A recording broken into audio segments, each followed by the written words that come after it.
خدا بخشنے پر آئے جب امت کو تو تحفے میں رمضان دیتا ہے، تو تحفے میں رمضان دیتا ہے۔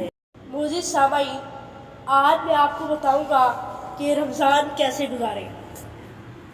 روحانی اور جسمانی برکات سمیٹے ہوئے ایک ماہ کا مہمان رمضان المبارک۔ رمضان المبارک ایک ایسا مہمان ہے جو ایک سال میں ایک بار روحانی اور جسمانی برکات اپنے ہمراہ لے کر آتا ہے۔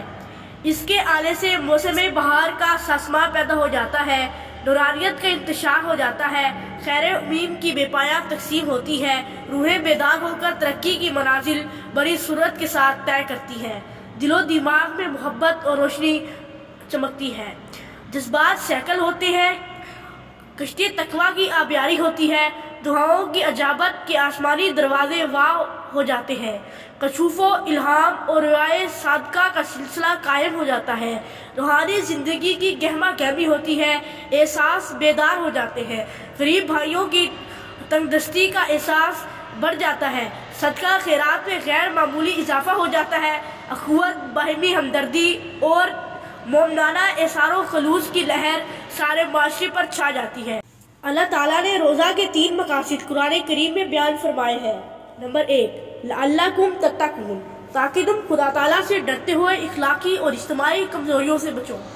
تقویٰ کا اصول روزہ سے اس طرح ہوتا ہے کہ جب ایک مسلمان کے قلب میں خشیت اللہ پیدا ہوتی ہے تو برے کاموں سے نفرت پیدا ہو جاتی ہے اور اچھے کاموں کی طرف رغبت اور میلان ہو جاتا ہے، کیونکہ متقی شخص وہ ہوتا ہے جس کی زندگی اللہ تعالیٰ اور اس کے رسول صلی اللہ علیہ وسلم کی مرضی سے مطابق ہو۔ وَلِتُكَبِّرُوا اللَّهَ عَلَىٰ مَا هَدَاكُمْ، تاکہ اللہ تعالیٰ کی رہنمائی کے مطابق اس کی عظمت بیان کرو۔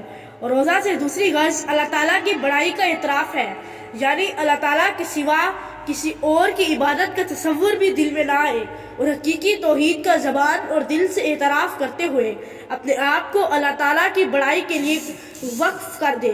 یہی وجہ ہے کہ جب رمضان کے روزے ختم ہو جاتے ہیں تو عید الفطر کی نماز کی تقریب میں کثرت سے تکبیرات کہنے کا ارشاد ہے، اللہ اکبر، اللہ اکبر، لا الہ الا اللہ، واللہ اکبر، اللہ اکبر، وللہ الحمد۔ نمبر 3، لعلکم تشکرون، تاکہ تم اس کا شکر ادا کرو۔ تیسری غرض روزوں سے اظہار شکر ہے۔ عربی زبان میں شکر کے معنی قدر کرنے اور پورا حق ادا کرنے کے ہیں۔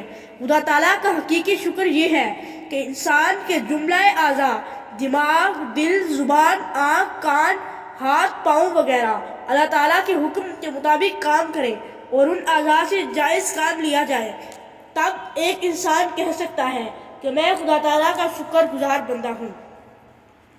آخر میں دعا ہے کہ اللہ تعالیٰ ہم سب کو رمضان المبارک میں روحانی اور جسمانی برکات حاصل کرنے کی توفیق عطا کرے اور اپنے محبوب بندوں میں داخل کرے۔ آمین ثم آمین۔